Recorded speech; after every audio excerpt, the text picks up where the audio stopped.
좌우 옆 사람에게 한번 인사를 해볼 거예요. 어떻게 인사를 하냐면 이렇게 한번 이렇게 인사를 해보도록 하겠습니다. 특별 새벽기도에 꼭 만나요. 한번 시작. 자, 이번에는요 좌우 옆 사람에게 이렇게 한번 인사해 대답을 해주시는 거예요. 미스바의 은혜가 있을 것입니다. 네, 감사합니다. 그렇게 해주시기 바라고요. 그리고 오늘 임원 회의는 사실 시간을 바꾸려고도 하다가 좀 내용이 길어질 수도 있을 것 같아서 우리 전교인이 좀 같이 동참했으면 좋겠고요. 특별히 뭐 임원하면 거의 다가 될 텐데요. 집사님들까지 다 동참해 주시고 이제 이번 연도 이제 5월부터 그 지작물 조사를 나간대요. 그리고 내년 후반기면 감정 금액이 나온답니다.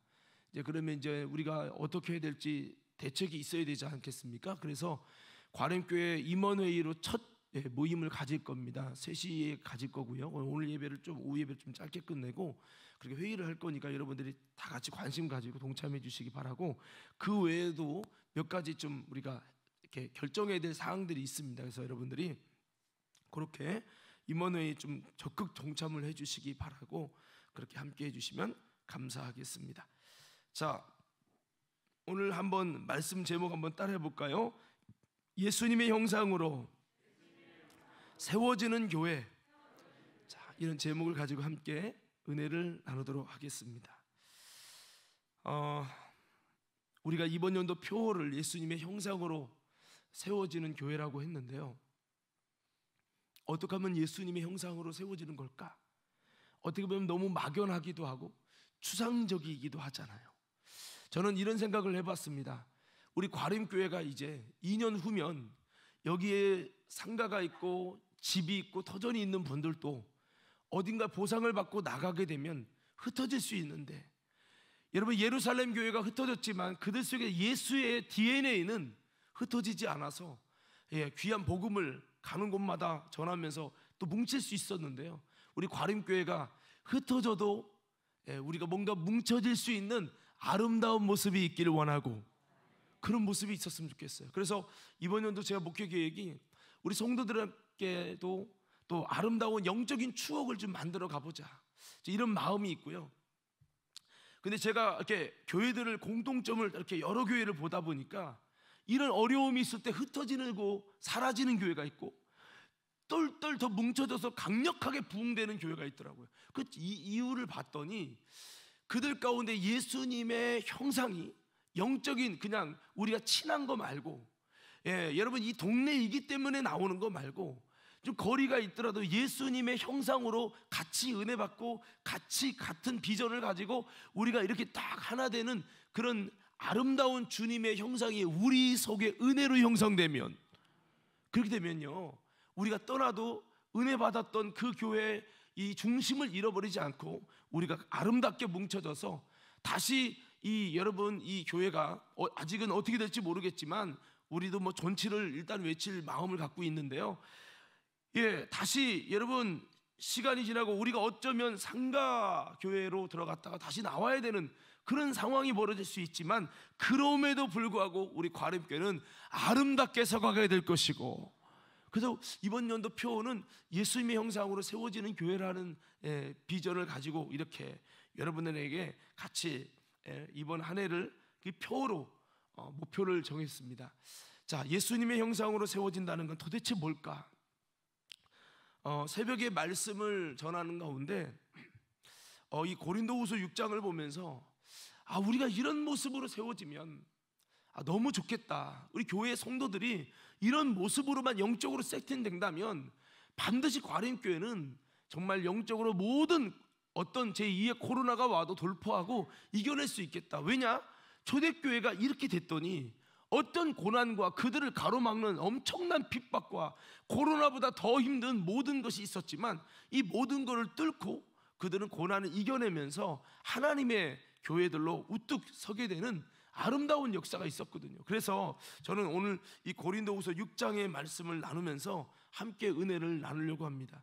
특별히 고린도후서 6장의 내용을 보면 사도 바울이 정체성을 잃어버리고 과거에는 은혜 충만하고 간증이 있었고 표적이 있었고 기적이 일어났고 정말 그래서 굉장한 모델처럼 많은 사람들의 시선이 주목될 만한 교회로 성장했던 고린도 교회가 어느 순간 다른 복음, 다른 영, 다른 말씀들이 들어가면서 이게 중심을 잃어버려 가지고 뭔가 잘못된 신앙으로 변질되기 시작했습니다. 그러면서 나는 바울파다, 나는 게바파다, 나는 아볼로파다, 나는 예수파다, 네 파로 나눠져서 서로가 여러분 정죄하고 싸우는 그런 교회가 되고 말았다는 거죠. 그랬을 때 사도 바울이 고린도 전서를 보내면서 나름대로 권면했지만 그 고린도 전서의 장문을 통해서도 그들이 올바로 돌아오지 않는 또 많은 무리들이 또 있었습니다. 그래서 사도 바울은 애통하는 마음을 가지고 고린도 교인들에게 고린도 후서를 전달하게 되었습니다. 이 고린도후서 6장에 보면 진정한 그리스도인의 모습이 뭐냐? 바로 이런 모습이다. 그리스도인의 모습은 크게 두 가지의 두 얼굴을 가졌다라고 표현을 하는데요. 이 두 얼굴이 오늘 말씀을 나눌 겉모습, 그리스도인의 겉모습은 이렇다. 그 다음에 그리스도의 속모습은 이렇다라고 이렇게 말씀하면서 이런 모습이 뭐냐? 진정한 그리스도인의 정체성이다. 그렇게 말씀하면서 너희 가운데 이런 정체성이 있는가? 라고 하면서 이 말씀을 증거하고 있습니다. 저는 우리 그리스도인으로 세워져야 할 저와 여러분들이 이 마지막 시대 많은 이들이 그런 예언을 해요. 30년 뒤에는 이 기독교가 완전히 사라질 거라는 거예요. 아니 우리는 비극적인 얘기를 합니까? 근데 그것이 통계학적으로 다른 수많은 나라들에 있었던 현상들로서 뭐 그렇게 이야기를 한다는 거예요. 그러니까 뭐 지금 23년이니까 한 2050년대가 되면 기독교가 사라질 거라는 얘기도 해요. 그런데 성경을 보면 그렇지 않거든요. 그게 무슨 말이냐면 우리 가운데 진정한 그리스도인의 올바른 중심이 있으면 이게 무너질 것 같지만 안 무너진다는 거죠. 자, 그래서 우리는 이 앞으로 그런 사람들이 외치는 건 코로나 때 봐라 이만큼 숫자가 사라졌지 않냐. 이보다 더 큰 코로나가 오고 세계의 위기가 오고 경제의 위기가 오면 많은 이들이 다른 나라처럼 기독교를 떠나 교회를 떠나 갈 것이다라고 예측한다라고 하는 얘기입니다. 그런데 여러분 지금도 코로나가 오고 했지만 진정한 그리스도인의 DNA를 올바로 갖고 있는 그리스도인들은 교회를 떠나지 않을 뿐만 아니라 고난이 올수록 진정한 초대교회 그리스도인들은 더욱더 빛나게 되어지고 아름다운 모습을 가졌거든요. 저는 이 모습을 보면서 우리 교회가 어떻게 보면 다시 한번 광야를 걷는 것 같은 고난의 터널을 잠깐 지나가겠지만 오늘 본문 말씀대로 그리스도인의 정체성을 아름답게 갖기를 원하는 마음속에서 이 말씀을 여러분과 나누고 싶고요. 이 부분을 통해서 보면 진정한 그리스도인이 무엇이냐 그 모습을 여러 가지의 각도에서 말씀해 주고 계시고 또 그리스도인의 정체성은 곧 예수님의 형상의 모습을 갖는 것이라는 것을 우리 가운데 증거하고 있다라고 하는 겁니다. 그러니까 한마디로 말하면 바울은 우리 안에 예수님의 형상의 모습을 가지고 있는 것이야말로 진정한 그리스도인이라고 말씀하면서 우리가 바로 이런 자가 되어야 된다라고 고린도 교인들에게 말씀을 하고 있는 겁니다. 기준이 무너졌기 때문에 지금 바울은 기준을 세워가고 있는 거죠. 예수님을 닮은 자요, 그 자가 진정한 가치 있는 자라고 말씀을 하고 있습니다. 그 가치 있는 예수님을 닮은 모습은 무엇이냐? 얼굴이 닮았다는 거냐? 그게 아니잖아요. 그 예수님의 형상으로 세워진 성도는 과연 어떤 모습이냐는 거죠. 그 본질을 말씀하면서 가만히 보게 되면 우리가 이 말씀을 보고 아마 우리 새벽 예배 때는 이 말씀을 아마 거의 한 달 했을 거예요. 한 달한 내용들을 좀 요약해서 여러분에게 말씀드리는 내용이겠지만, 자, 아무쪼록 이 본질을 가만히 보면 어머? 이 모습이 예수님의 모습이잖아, 예수님의 생애잖아 라는 것을 우리가 살펴볼 수 있다라고 하는 거죠. 그래서 이 신앙의 참된 본질을 오늘 바울은 한 단어씩, 한 문구씩 이렇게 표현을 합니다. 이런 내용들을 우리는 살펴보면서 내 속에도 그런 예수님의 형상이 있었는가 되돌아보면서 정말 진짜 예수님의 형상으로 하나씩 목표를 가지고 세워갈 수 있는 우리 과림교회 성도들, 저와 여러분들 다 되시기를 예수님의 이름으로 축복합니다. 자, 그러면 아까 두 가지의 모습을 크게 볼 수 있다고 했는데요. 자, 첫 번째 모습을 한번 3절에서 5절까지 말씀을 통해서 살펴보도록 하겠습니다. 3절에서 5절 말씀 함께 읽겠습니다. 시작. 우리가 이 직분이 비방을 받지 않게 하려고 무엇에든지 아무에게도 거리끼지 않게 하고 오직 모든 일에 하나님의 일꾼으로 자천하여 많이 견디는 것과 환난과 궁핍과 고난과 매 맞음과 갇힘과 난동과 수고로움과 자지 못함과 먹지 못함 가운데에서도 아멘. 자, 여기 보면 바울이 이 직분이 회방받지 않으려고, 비방받지 않게 하려고, 아무에게도 꼬리끼지 않으려고 모든 일에 하나님의 일꾼으로 자처하고 자원해서 하고, 그러면서 어떠한 삶을 살아내느냐, 여기 보면 많이 견디는 것, 환난, 궁핍, 고난, 매맞음, 갇힘, 난동, 수고로움, 자지 못함, 먹지 못함, 10가지가 나오죠. 이 모습이 뭐냐면 아까 제가 말씀한 예수님의 두 가지의 모습이라고 볼 수 있는데요. 자, 여기 모습을 보면 이 내용을 한마디로 저는 이렇게 말씀을 드리는 거죠. 바로 겉모습은, 그리스도인의 모습이 뭐냐, 예수님의 형상을 가진 그리스도인의 모습이 뭐냐, 그 정체성이 뭐냐. 겉모습은 초라하고 고통스러운 삶을 살지만 이겨내며 통과하는 사람. 자, 겉모습은 뭐라고요? 초라하다고요. 그러니까 그리스도인들은 막 화려하고 막 여기 막 그냥 뭐 몇백만 원짜리, 몇천만 원짜리 이러고, 그런 것이 그리스도인의 아름다운 본질이 아니라 예수님의 모습은, 겉모습은 초라하고, 예수님의 생애를 보니까 고통스러운 삶을 살아요. 그런데 주님은 모든 것을 이겨내며 통과해냅니다. 여러분, 이것이 예수님의 생애이면서도 십자가의 삶이라는 거죠. 예수님께서 말씀하시기를 누구든지 나를 따라오면 자기 십자가를 지고 자기를 부인하고 나를 쫓을 것이냐라고 말씀했어요. 자, 그렇습니다. 오늘 이 3절 5절의 모습을 보면 아마 난 이렇게 살고 싶지 않아요, 목사님. 저는요 뽀대나가 살고 싶어요. 저는요 고통 이런 거 싫고요, 견디는 거 싫어요. 나는 못 참는 스타일이에요. 저는요 비방 이런 거 안 받을 거예요. 저는 환난이 아니라 평안을 좋아하는 사람이. 매 맞는다고요? 그러면 절대 교회 안 가죠. 자지 못한다고요? 잘 거 다 자면서 나 신앙생활 할 거예요. 먹지 못한다고요? 나는 굶으면서는 못해요 라는 생각을 가질 수 있을 거예요. 여러분, 이거 좋아하는 사람이 누가 있어요? 근데 여러분, 이 모습은 예수님만이 아니라 초대교인들이, 믿음의 선배들이 살아가면서 그리스도인들에게 있었던 많은 이들이 걸어갔던 삶의 공통점이라는 거죠. 자, 그래서 이것을 저는 이렇게 표현하는 거죠. 예수님의 모습 중에 그 겉모습에 해당한다. 여러분, 이것을 더 다르게 말하면 좁은 문, 좁은 길이라고 하는 이 환경을 나타내주고 있습니다. 많은 그리스도인들은 예수 믿고 복 받아가지고 뽀대나고 정말 화려하고 겉모습도 휘황찬란한 모습을 갖기를 원합니다. 그래서 막 아브람처럼 여러분 놀라운 복을 받아 마침내 거부가 됐던 할렐루야 할렐루야. 물론 물질의 복을 받을 수 있어요. 그런데 진정한 그리스도인들에게는 고난이 있다고요. 나는 부유해진 것 같아도 여러분, 바울을 보십시오. 바울이 삶을 보면 그의 삶에 많은 고난들이 있었어요. 아픔들이 있었어요. 정말 자지 못함, 먹지 못함도 있었고, 미친 척하기도 했고, 하나님의 사람들은 참 많은 환난이 그들 가운데 왜 이렇게 많이 따라오는지, 이런 것들이 있었다고 하는 겁니다. 여러분, 그래서 이 단어들은 곧 예수님의 생애를 나타내주고 있고요. 예수님은 여러분, 인자는 머리들 곧조차 없다고 하셨어요.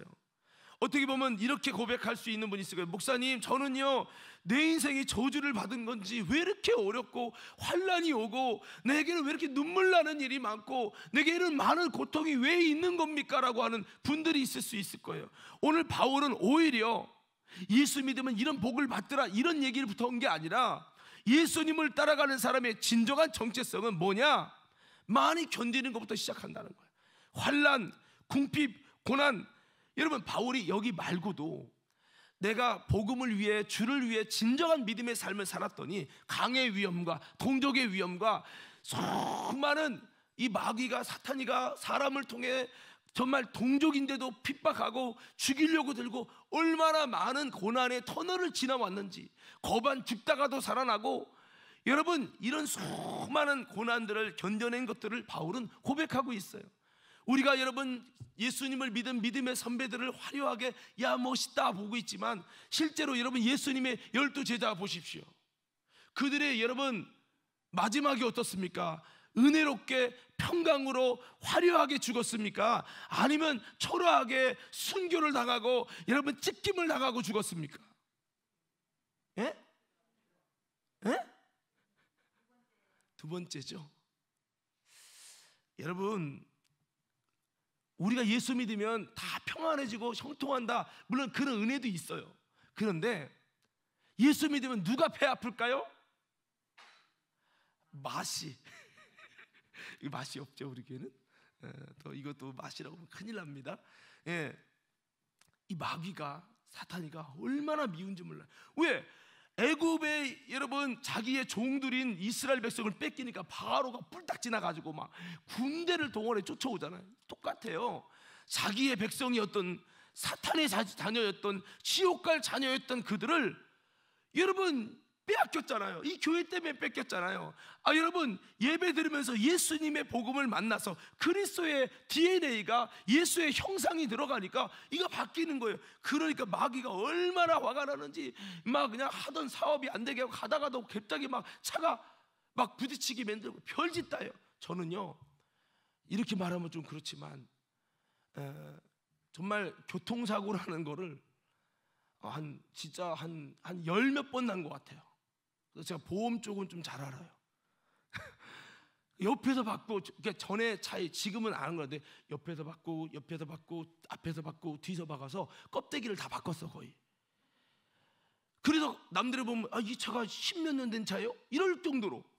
제가 이런 얘기를 왜 하느냐, 아니 차가 나를 좋아해서 자꾸 붙으려고 그래. 운전하면 사람이 차들이 가만히 일부러 지키 이렇게 봐. 그러면 막 갑자기 따져버리고 이렇게 막 여기까지 붙어요 그냥. 아니 왜 그런지 몰라. 내가 알았어요. 내가 공격의 대상이라는 생각을 못했어요. 이거 대책을 해서, 심지어는 차 찾아갖고 오는데도 나도 모르게 실수해서 앞에 차를 또 박았어. 차 고쳐가지고 찾아오는데 앞에 차를 또 박은 거야. 그날 뚜껑이 열려는 거야. 나 운전하지 말까 그랬어요 진짜. 나도 실수해서 받고 남이도 받고. 나중에는 제가 그런 얘기했죠. 어떤 분이 자기는 교통사고 한 번도 안 났다고, 목사님이 그런 얘기를 하니까 내가 그래서 너무 열받는 거예요. 목사님 저분은, 하나님 저분은 교통사고 한 번도 안 난다는데 나는 뭡니까? 그래가지고 열받아가지고 나도 기도했어요. 하나님 교통사고 한 번도 안 나게 해주세요. 막 그렇게 기도했는데 제 기억에 그 이후로, 물론 차가 그냥 받쳐 있는데 지가 와서 그냥 나 전도 돌 때 한번 긁고 간 거는 있었지만, 제가 타고 그 후로, 그 기도한 후로 한 번도 사고를 안 났어. 그래서 제가 무슨 얘기를 한 거냐면, 기독교인들이 사실은 사탄의 굉장한 타겟이 된다는 거예요. 그러니까 여러분 어떤 분이 심지어는요 막 안 오던 분이 새벽 예배를 막 나오는 거예요. 어이구 권사님 나와서 너무 감사하다고, 막 뭔가 역사가 일어날 것 같은 거예요. 근데요 얼마 지나지 않아 다리가 뚝 부러졌어. 목사님 다리가, 그들이 그다음부터 새벽 예배 못 왔어요. 그러니까 뭐냐면 이게요, 마귀가 그렇다고 이제 특세 나오면 다리 부러진다, 그건 아니에요. 그건 아닌데, 이게 마귀가 그렇게 배가 아프다는 거예요. 여러분 우리가 이 배 아픈 마귀, 그래서 환란이 있고, 그래서 여러분 고난이 있고, 그래서 막 많은 일들이 있지만, 오늘 저와 여러분들이 이 모든 것을 예수의 이름으로 이기시고, 이만큼 가치가 있기 때문에 마귀가 여러분 공격하는 거잖아요. 그러니까 사도 바울을 보세요. 성령 충만하죠. 능력 많죠. 그러면 바울이 만사 형통만 돼야 하잖아요. 그런데 그의 삶에는 마귀가, 심지어는 뭐 40명 가까이 되는 사람이 너 죽이기 전에 우리가 물 한 모금도 먹지 않겠다, 막 이렇게 칼을 가는 거예요. 이런 엄청난 핍박을 많이 받았지요. 그런 고난들, 근데 바울이 모든 걸 초월했기 때문에 오히려 그의 심령 속에 성령 충만이 더 일어났는데요. 아무쪼록 이게 여러분 성경의 하나님의 영적인 현실이라는 거죠. 성경에 뭐라고 했어요? 의롭게 살고자 하는 자는 핍박이 있으리라. 이런 성경 안 읽어보셨나 봐. 의롭게 살고자 하는 자는 형통하리라 이렇게 말하지 않고 핍박이 있다라고 성경은 기록하고 있습니다. 자, 우리의 모습을 한번 돌아보십시다. 아까 말씀했죠. 이런 단어들, 환난과 궁핍과 매맞음, 자지 못함, 먹지 못함. 저도 그래요. 주님, 나는 왜 이렇게 잠을 자려고 하면은 누가 만나자고 그러고, 자려고 하면은 누가 신방 갑자기 가야 되고, 일이 자꾸 생겨 잠을 안 재워요. 사실 이번에 대신방을 해야 되는데 특세를 하다 보니까 이게 막 이제 병들게 생겼어요. 그래서 이렇게 하지 말고 선택과 집중을 하자 해서 신방을 좀 이렇게 뒤로 좀 미루려고 좀 그렇게 여러분 말씀을 드렸습니다. 혹시 은혜 떨어졌다고 하지 마시고 양해를 구합니다. 괜찮죠? 여러분도 괜찮잖아요. 자, 그래서 이렇게 이 모습을 보니까 정말 예수님도 이렇게 살으셨어요. 예수님이 얼마나 피곤하셨으면 배에서 이렇게 주무시기도, 여러분 풍랑을 맞는데도 주무셨잖아요. 그래서 우리 가운데는 이 단어들은 예수님의 생애를 나타내주고 있고 예수님을 쫓아가는 믿음의 제자들이 걸어간 발자취이기도 합니다. 그래서 우리에게 이런 모습이 있는가? 바로 이 모습이 예수님의 아름다운 형상이라는 거죠.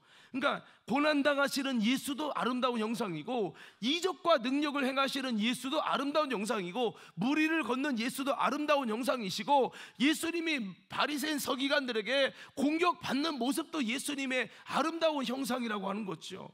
그래서 예수와 복음을 위해서 고난받고 궁핍하고 매맞고 자지 못하는 수고들이 내 안에 있는가? 진정한 그리스도인이라면 사실은 그런 모습이 있어야 돼요. 나는 교회 갔더니 아무도 안 방해. 물론 좋은 거고 은혜로운 거지만 여러분들이 진정한 그리스도인으로 살기 시작하면요, 반드시 아내를 통해, 남편을 통해, 자녀를 통해, 환경을 통해, 친구를 통해, 심지어 멀쩡하던 회사 직원들을 통해서도 여러분 공격할 겁니다. 여러분, 이것이 영적인 현상에서 가장 지극히 정상적인 것이라는 거죠. 그래서 성경은 좁은 문, 좁은 길이란 말씀을 하는 겁니다. 신앙생활은 먼저, 그래서 여러분 이 대표적인 단어를 한번 보시면 좋겠는데, 많이 견디는 것과 그랬어요. 한번 따라서 많이 견디는 것. 자, 신앙생활은 어떤 모습이라고요? 성경을 제가 보니까 한 가지 중요한 원리를 발견하는데, 그게 뭐냐면 여러 가지를 기록할 때 먼저 가장 중요한 것을 맨 앞에다 기록한다는 거예요. 그래서 여러분 예수님이 12제자 소개할 때도 베드로가 먼저 나오고 마지막에 누가 나오느냐? 가룟유다가 나옵니다. 여러분 7집사가 나올 때도 제일 먼저 누가 나오냐? 스데반이 나오고 제일 마지막에 니골라라고 해서 초대교회 나중에 이단, 영지주의 이단에 빠진 니골라가 맨 마지막에 나와요. 그러니까 성경을 기록할 때 제일 먼저 쓰는 부분을 굉장히 중요하게 여기는 것을 먼저 쓰는 이런 습관들이 이 당시에는 있었어요. 그러니까 예수님의 형상의 모습에 여러분 오래 참음과 막 거짓 없는 사랑과 성령의 감화, 이런 얘기를 먼저 쓰면 얼마나 은혜롭겠어요. 우리가 좋은 얘기부터 하니까. 그런데 바울은 정말 그리스도인의 정체성이 뭐냐? 바울의 주의를 보십시오. 우리는 그 시대에 가서 동영상 찍은 건 아니지만 바울이 얼마나 힘들게 사는지 몰라요. 예수님 때문에 행복했지만 삶의 현장에서 핍박과 감옥에 갇히고 매를 맞고 돌을 맞아 죽다가 살아나고 굉장히 많은 아픔이 있었거든요.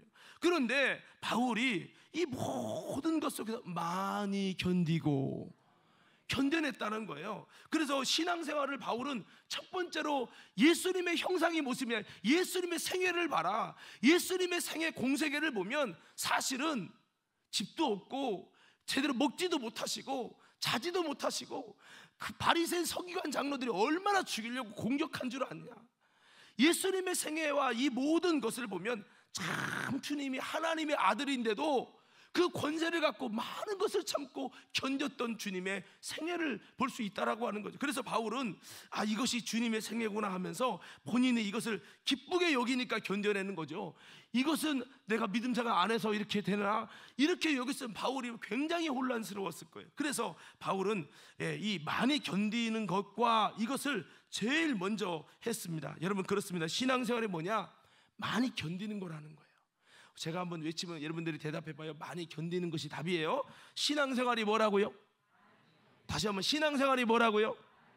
자, 보세요. 여러분, 오늘 오실 때도 여러분 교회 오시려면 두 살림을 해야 되잖아요. 집안 살림 해야지, 교회도 뭔가 또 해서 충성하고 직분도 감당해야지. 또 보십시오. 교회 다니려다 보면 뭐 재정적인 부분에서도 세상에 쓸 것도 써야지만 하나님께 드릴 것도 해야 되죠.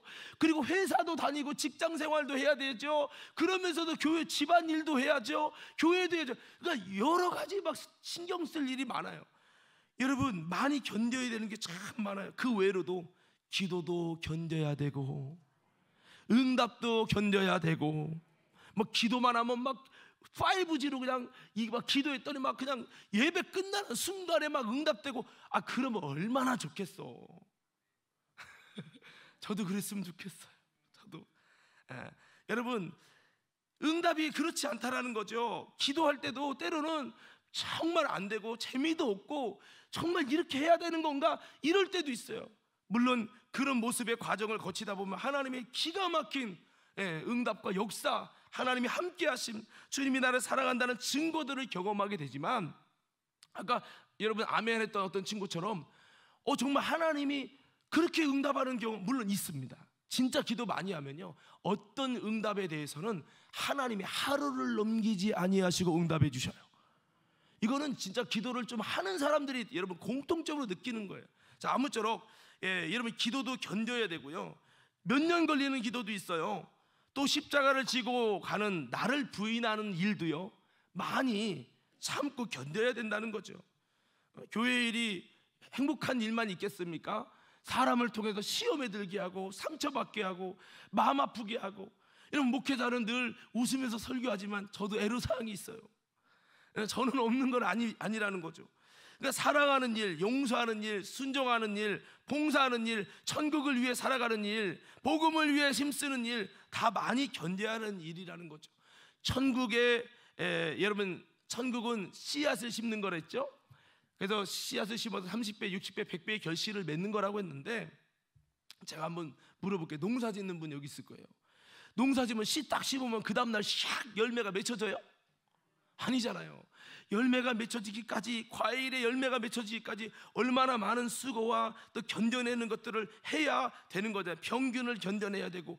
여러분, 이것처럼 우리가 이기기 위해서는 견뎌내야 합니다. 자신을 더럽히지 않기 위해서는 견뎌내야 합니다. 세상이 더럽힌다고 그냥 더럽혀지는 게 아니라, 내가 그 모든 세상의 유혹을 이기고 죄를 이기고 하려면 견뎌내는 모습이 필요하고, 이것이 바로 믿음의 선한 싸움을 싸우는 건데요, 이것이 예수님이 걸어간 길이고 사도들이 걸어간 길이고 믿음의 선배들이 걸어간 길이라는 거죠. 우리는 예수 믿으면 마치 그런 얘기 하잖아요. 결혼 좀 못하는 분들 특징, 백마탄 왕자가 와서 나를 샥 데려갈 것이다. 그런 꿈은 좀 버려야 될 것 같아요. 그렇지 않습니다. 결혼도 많이 어려워요. 여러분, 어려운 일이에요. 여러분, 이것처럼 신앙생활을 하니까 막 모든 게 열려지고 갑자기 시험이 붙어버리고 갑자기 로또가 되고 이런 게 아니란 말입니다. 하나님은 그렇게 여러분 역사할 수도 있겠지만 일반적으로는 그렇게 하지 않아요. 그래서 여러분, 이런 모든 것이 다 견뎌내는 일이잖아요. 나는 예배를 위해서 얼마나 견뎌내고 있는가. 지금 예배드리는 이 시간도 여러분, 솔직히 말하면 자는 게 좋지, 드라마 보는 게 낫지, TV 보는 게 낫지, 놀러 다니는 게 낫지, 예배드리는 이 시간이 육신적으로는 좋지 않거든요. 근데 육신의 감정과 요구보다 성령의 요구가 커지면 예배드리는 것이 더 이렇게 은혜가 더 되는 거고 영적으로 기뻐지는 거죠. 예배 안 드리면 죽을 것 같아요. 이게 되는 거죠. 뭐 수빈이가 진짜인지 모르겠지만 수술을 하고 한 3주간 예배를 못 드렸더니 예배가 너무 그립다고. 그래서 재우가 너 자나 안 자나 보자. 그렇게 얘기를 했었는데요. 예. 여러분, 이 예배 드리는 것 자체도 어떻게 보면 견디는 거 아닙니까? 예배를 잘 안 드려본 분 입장에서는 1시간을 견딘다는 거는 그것이 어떻게 보면 곤욕일 수 있어요. 그런데 이런 것들을 견뎌서 이득이 되는 부분이 더 많기 때문에 해야 되는 거죠. 때로는 기도하기 힘들고 예배하기 힘들고 충성하기 힘들고 영으로 몸의 행실을 죽여서 나를 쳐서 복종시켜서 내가 하고 싶지 않은 일을 하는 거가 되게 어려운 일이라는 거죠. 근데 이것을 예수님이 믿음의 길을, 좁은 길을 걸어간 것처럼 예수님이 하나님의 뜻이기 때문에 십자가를 지고 좋아서가 아니라 이 복종을 하셨잖아요. 내 마음에 납득이 안 되지만 순종이 아니라 복종을 하셨잖아요. 이것처럼 나도 주님의 나라와 예수님을 위해, 영혼의 때를 위해, 하늘나라를 위해 주님의 뜻에 복종하고 하는 것 자체가 견디는 거죠. 순교자들과 사도들은 얼마나 많이 견디며 사역했습니까? 그리스도인들이 무엇을 하는 겁니까? 신령한 가치를 위해 많이 견뎌내는 사역을 하는 거예요. 한번 따라해 볼까요? 신령한 가치를 위해 많이 견뎌내는 사역. 이런 정신이 없다면 안 되는 거죠. 그냥 졸리면 자. 근데 여러분, 그런 사람과 졸음을 깨려고 눈꺼풀을 천근만근, 눈꺼풀을 올리기가 너무 힘든데 눈꺼풀을 올리며 견뎌내는 것, 이것도 여러분 쉬운 건 아니지요. 제가 오죽했으면 졸음을 참으려고 숨을 안 쉬기를 해가지고 1분 동안 숨 안 쉬는 거가 거뜬히 하는 사람이 됐겠습니까? 여러분, 이게 훈련되기까지는 시간이 좀 필요하고 나의 수고가 필요했던 거죠.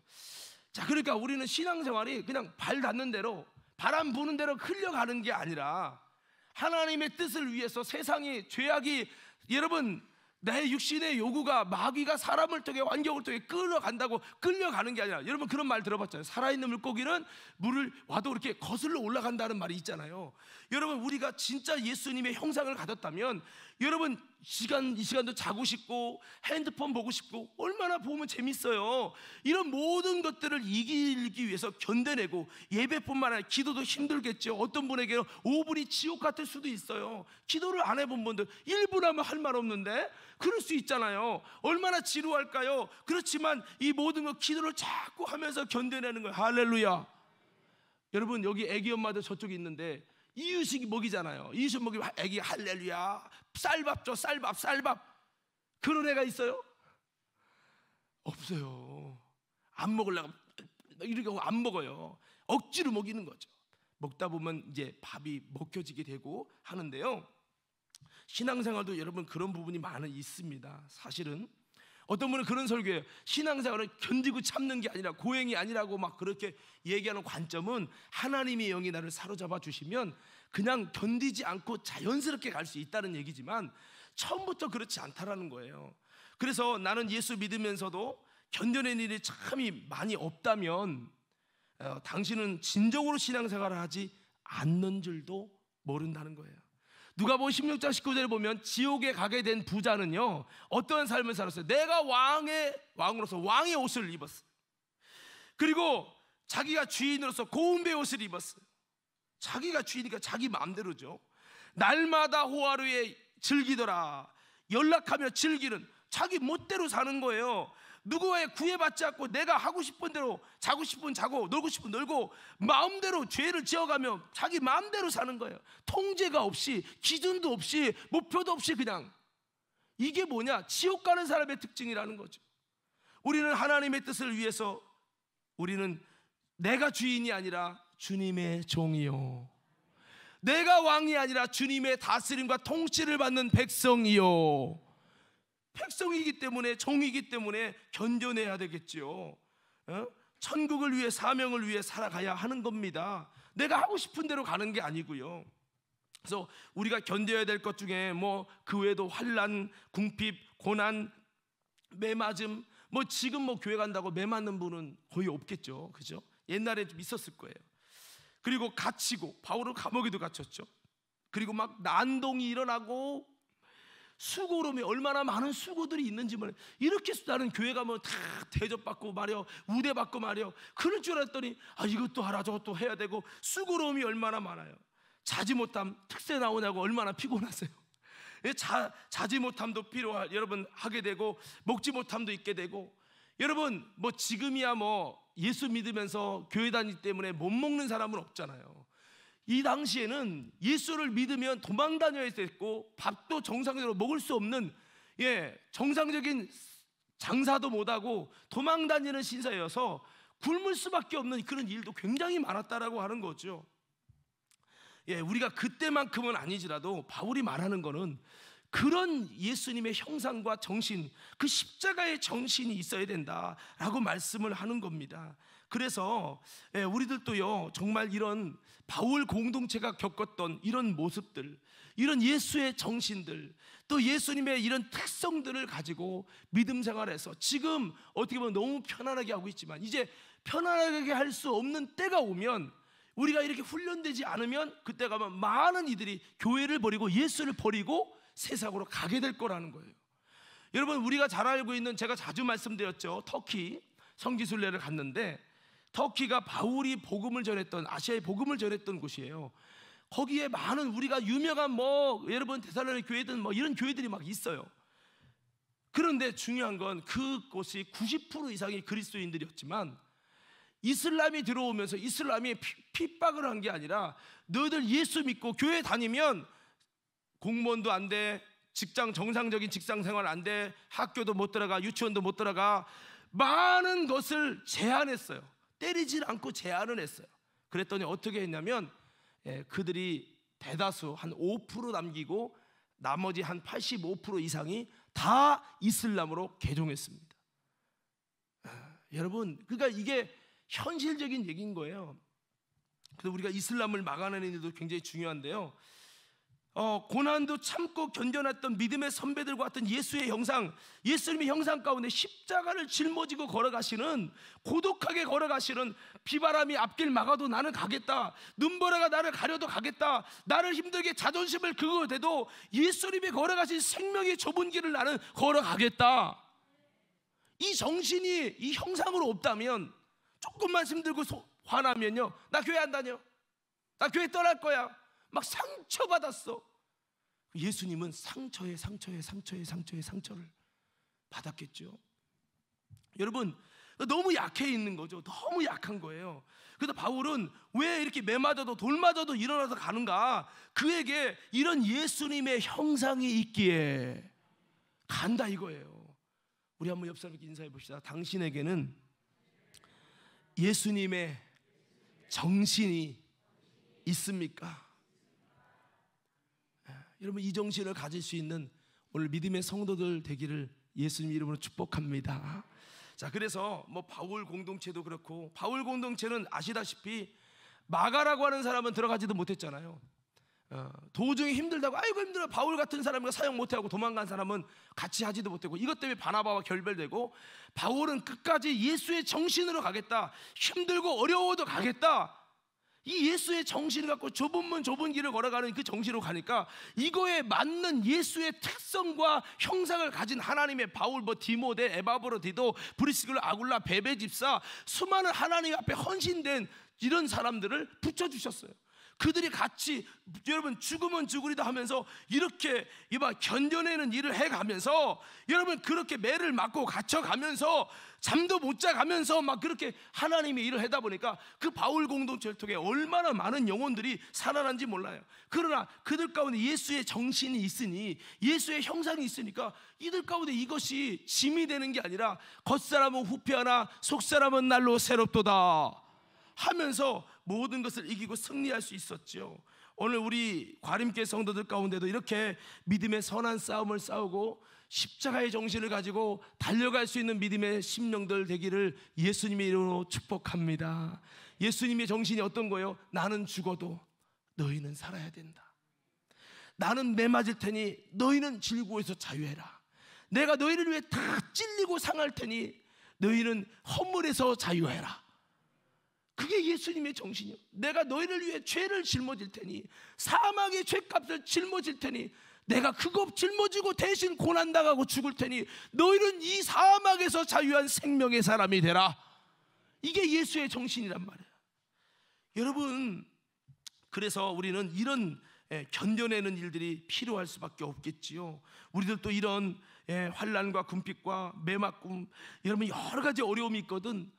왜 납니까? 라고 하는 것보다는 여러분 정말 우리가 믿음으로 살아갈 때 사탄의 수많은 공격이 있지만 예수님은 이 모든 고난과 십자가를 이겨내시고 통과해냈어요. 바울도 이겨내고 통과하니까 그 다음에 아름다운 하나님의 역사와 열매가 있었고, 이게 믿음의 선배들이 다 갔던 길이에요. 십자가가 있을 거예요. 고난이 있을 거예요.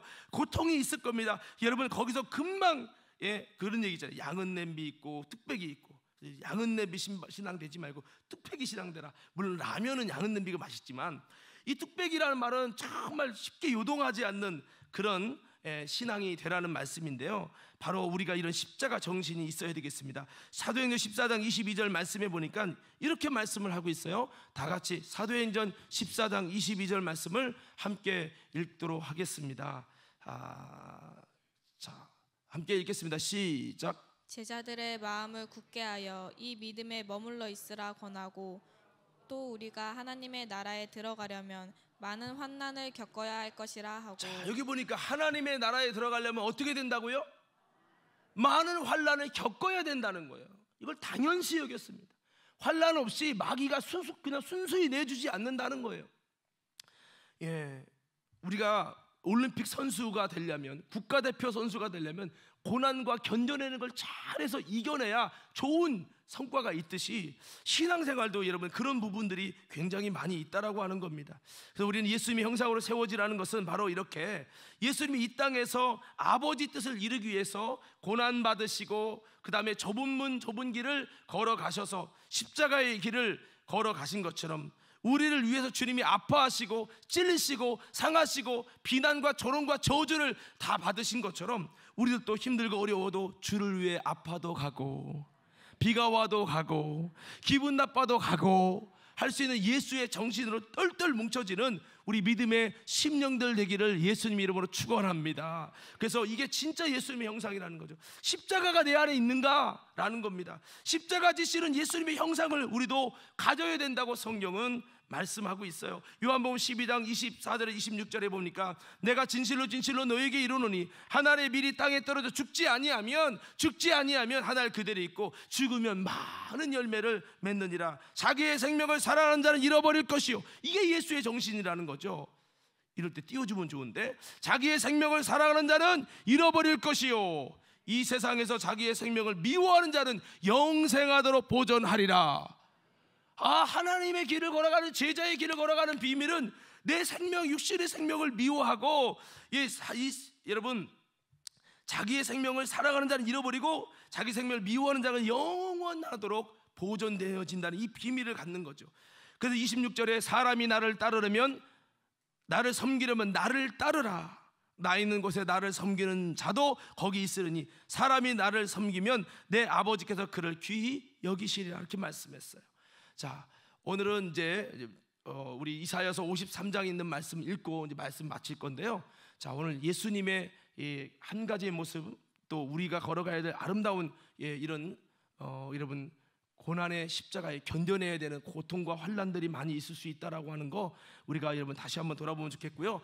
이 말씀은 예수님이 십자가에 죽으실 것을 500년 600년 전에 이사야 선지자를 통해 미리 예언하신 건데, 이 예언에 의하면 예수님은 순탄하게 평탄하게 형통하게 사는 게 아니라 굉장히 많은 고난과 견뎌내야 될 것과 고통과 핍박과 자지못함과 아픔들이 있을 것이라는 것을 예수님의 생애를 위해 미리 예언한 말씀입니다. 자, 우리 한번 이 말씀을 한번 묵상하고요, 우리 말씀을 마무리하도록 하겠습니다. 다 같이 함께 읽겠습니다. 시작. 그는 멸시를 받아 사람들에게 버림받았으며 간고를 많이 겪었으며 질고를 아는 자라. 마치 사람들이 그에게서 얼굴을 가리는 것 같이 멸시를 당하였고 우리도 그를 귀히 여기지 아니하였도다. 그는 실로 우리의 질고를 지고 우리의 슬픔을 당하였거늘 우리는 생각하기를 그는 징벌을 받아 하나님께 맞으며 고난을 당한다 하였노라. 그가 찔림은 우리의 허물 때문이요 그가 상함은 우리의 죄악 때문이라. 그가 징계를 받음으로 우리는 평화를 누리고 그가 채찍에 맞음으로 우리는 나음을 받았도다. 우리는 다 양 같아서 그릇 행하여 각기 제 길로 갔거늘 여호와께서는 우리 모두의 죄악을 그에게 담당시키셨도다. 그가 곤욕을 당하여 괴로울 때에도 그 입을 열지 아니하였으며 마치 도수장으로 끌려가는 어린 양과 털 깎는 자 앞에서 잠잠한 양같이 그의 입을 열지 아니하였도다. 그는 곤욕과 신문을 당하고 끌려갔으나 그 세대 중에 누가 생각하기를 그가 살아있는 자들의 땅에서 끊어짐은 마땅히 형벌받을 내 백성의 허물 때문이라 하였으리요. 그는 강포를 행하지 아니하였고 그 입에 거짓이 없었으나 그의 무덤이 악인들과 함께 있었으며 그가 죽은 후에 부자와 함께 있었도다. 여호와께서 그에게 상함을 받게 하시기를 원하사 질고를 당하게 하셨은즉 그의 영혼을 속건 제물로 드리기에 이르면 그가 씨를 보게 되며 그의 날은 길 것이요 또 그의 손으로 여호와께서 기뻐하시는 뜻을 성취하리로다. 계속요. 그가 자기 영혼의 수고한 것을 보고 만족하게 여길 것이라. 나의 의로운 종이 자기 지식으로 많은 사람을 의롭게 하며 또 그들의 죄악을 친히 담당하리로다. 계속요. 12절. 예, 12절을 준비 안 하셨나 보네요. 자, 여러분 여기 보면은 연한 순 같고 마른 땅에서 나온 뿌리, 예? 우리가 볼 때 흠모할 만한 아름다운 것이 없다. 겉모습은 아름다운 모습이 없는 거예요. 고운 모양과 풍채도 없어요. 그리고 겉모습은 멸시를 받아 버림받고 간고를 많이 겪고 질고를 아는 자라는 거예요. 그리고 우리들도 사람들이 그걸 귀히 여기지 않는다는 거예요. 진짜 여러분 그리스도의 형상을 가진 사람들 사람이 무시한다는 거예요 자꾸. 그리고 질고를 지고 우리 슬픔을 당했대요. 하나님께 맞고 고난을 당한다고 여길 만큼 그렇게 당했대요. 그가 찔리고 상하고 징계받고 채증받고요, 곤욕을 당하여 괴롭게 되어지고요, 곤욕과 신문을 당하고 끌려갔고요, 그의 무덤은 악인들과 함께 죽었을 때는 죄져가지고 여러분 죽은 사람처럼 악인들과 무덤이 함께 있고 죽은 후에 부자와 함께 있었다 이렇게 말하고 있는 거죠. 예? 그에게 상함을 받게 하시기를 원하다 질고를 당하게 하셨다는 거예요. 하나님도 상함을 받기를 원했다. 고난받기를 하나님 원했다는 거예요.